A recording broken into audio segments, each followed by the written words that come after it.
Hi everyone, welcome back to Living Even Keeled. My name is Patricia and I want to share with you the resources I'm using to homeschool my kindergartner.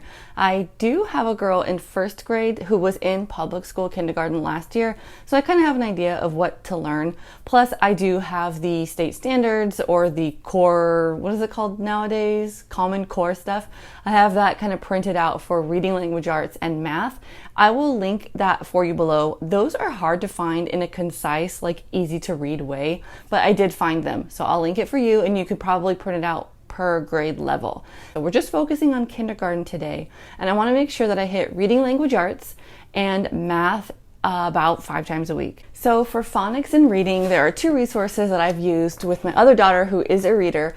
This was the first one, Teach Your Child to Read in 100 Easy Lessons. We enjoy this book. They get a little bored partway through because they kind of have figured it out and they're becoming readers and it's a little bit repetitive, but this is a great resource. I won't go into too much detail on all of these things. If you want curriculum reviews and flip throughs and stuff, let me know, but this is a great resource that I've had success with, so I will be using that. Another one I was recommended that I haven't yet used, but I hear it's good, is this book. It's kind of similar, but it's a little more dry. It's Alpha Phonics, so it actually comes in one big book about the size of this, but I wanted to test out some of my old teaching materials and little machines and stuff, so I ripped off the binding, I cut the paper, and then I spiral bound it with this comb binder thing.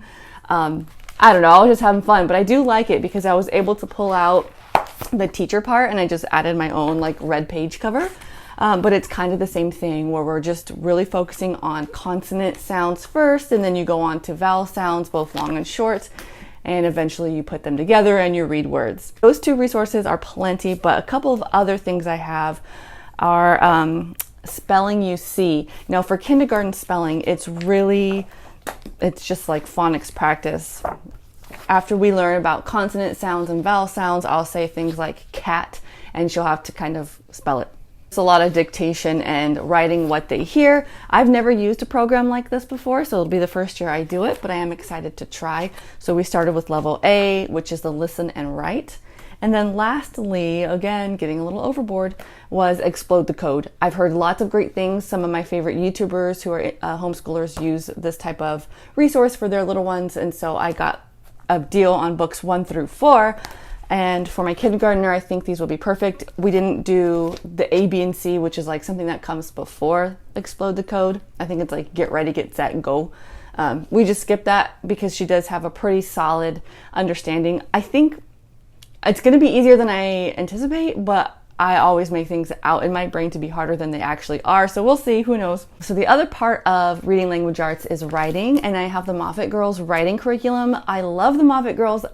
Well, I do. We'll see how my kids respond with their resources because they haven't used them yet, but I've read through so much of their products and I really like the layout. I like the interactive. I like the supporting text. It's so straightforward and easy. Again, not a curriculum review. I'll try to keep my show and tell here a little short, but we are going to start with Kindergarten Writing Unit 1, Writing a Personal Narrative. She's coming out with first grade writing soon too, so I'm not going to start writing for a few weeks into the school year, just kind of get my head around what I have already, and then we'll introduce writing a few weeks into the year.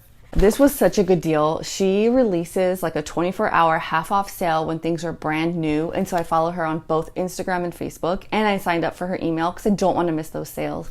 So I think I paid maybe $20, and it's a growing bundle. So right now, Unit 1 is the only one released, but there's going to be, I think, 10 units or so, and I'll get them all included with my $20 buy-in price. And now the other core subject is math, and so I already have this curriculum. I used it with my daughter last year. This is interactive math curriculum. It's from the Crafty Classroom, I believe. The overview shows it's about a 36-week program, so basically the full school year, and I just kind of print out about 5 weeks at a time. Because you never know when you need to switch things up. I don't want to go crazy printing too much, and I have a nice printer here so I can do stuff like that. So my first grader who used this last year really did enjoy it for the most part. It's pretty, there's a lot of variety using dabbers or Q-tips or paint or just pencil or highlighters. There's games included where you use counters and spinners and dominoes and decks of cards. And so I do find the interactive aspect of it to be pretty good. Not the highest interactive that you could get, but it's there and it's all done for you and it's print and go. And then as the quarters evolve, you will add something to your folder here. This is 2 folders stapled together. This was Olivia's from last year. We didn't finish. I think we would have had a little bit more on money and symmetry maybe. I'm not sure, but we kind of just pittered out at the end of the 4th quarter. So like I said, those are the 2 like core things I want to do 5 days a week with them. But then there are some other fun things and important things that I'm going to sprinkle in the other days of the week. So I kind of plan to do social studies and science either 2 to 3 days a week, maybe alternating. We'll see what they're more interested in. Sometimes maybe one will be 5 days a week and I'll be okay with that. And we'll just push in the other whenever, however. So starting with social studies, I actually am using a 1st grade curriculum and my daughters will share it. And it is, I think it's Karen Jones who authored this curriculum. It was sold on Teachers Pay Teachers. It's called Little Thinkers Social Studies 1st grade. And so I just purchased unit 1. I typically like to buy in bulk because you do save money, but I'm not sure how they'll respond to this. So for this Karen Jones resources, like she has really cool PowerPoints and slides and stuff that go along with everything. So I'm kind of hoping to get away from the paper, and when they see the PowerPoint and the computer come out, they can get excited for social studies. My girls like to look at the computer no matter what is on there, and they're really colorful, great images, big text, and so we can read those books together. And I also don't have to print them. I can just look at the slides right there. Karen Jones wrote a little book to go along with each unit, and the ones that she didn't write are listed here, so I could go request them from the library with plenty of time in advance, or skip them if I don't want to. She also makes a science curriculum following the same thing, but because I wanted variety and I want my girls to not get too familiar with any one type of resource, I went with a different creator. I don't have her name off the top of my head, but I'll link all of these products below if you're interested. Again, it is a 1st grade science because it's mostly for my 1st grader, and I figured they can share. After looking through the resources, it's definitely something they can both handle. So this one's called Firstie Science, and I just have unit 1 printed here. She only sells it in a bundle, I think. Oh no, I did buy the bundle because it was very affordable for 6 units of 1st grade science. This is geared toward having a science journal. So I'm using dividers that I already had. I printed out some of the printouts like half size so they'll fit easier into a composition book. And I kind of have them ready to go for the first unit or so. Every lesson comes with a little experiment or some sort of hands-on activity. So since this is print and go, how do you do that? She just gave you a list of things you'll need, like seeds or lima beans or plastic baggies or this and that, a carnation at one point. So I love that because it's hard to come up with these ideas on my own. I can implement some ideas easier if you tell me what to buy and what I might need. That is so helpful. So I do think so far, like early thoughts, I'm really pleased with what I found. I had been researching this for so long because I almost homeschooled last year, so I kind of had a lot of things on deck that I knew I was interested in. But I'm just really so impressed by what people are making out there. Each unit also comes with 2 printable books. I did print them and use my binder and made a nice little cover because the girls will be interacting with these a little bit more. And I did it on cardstock so they're sturdier. I could also not print and just do like the slides or something on a PowerPoint, but since I'm doing social studies with PowerPoint, I figured we could do like actual book pages for science. And I have a lot of supplemental sort of like non-official resources that we can use for each of these topics. Like for science, we get Kiwi Crate, and we have a lot of like DIY kitchen science books and slime science and just fun little things I've picked up throughout the years.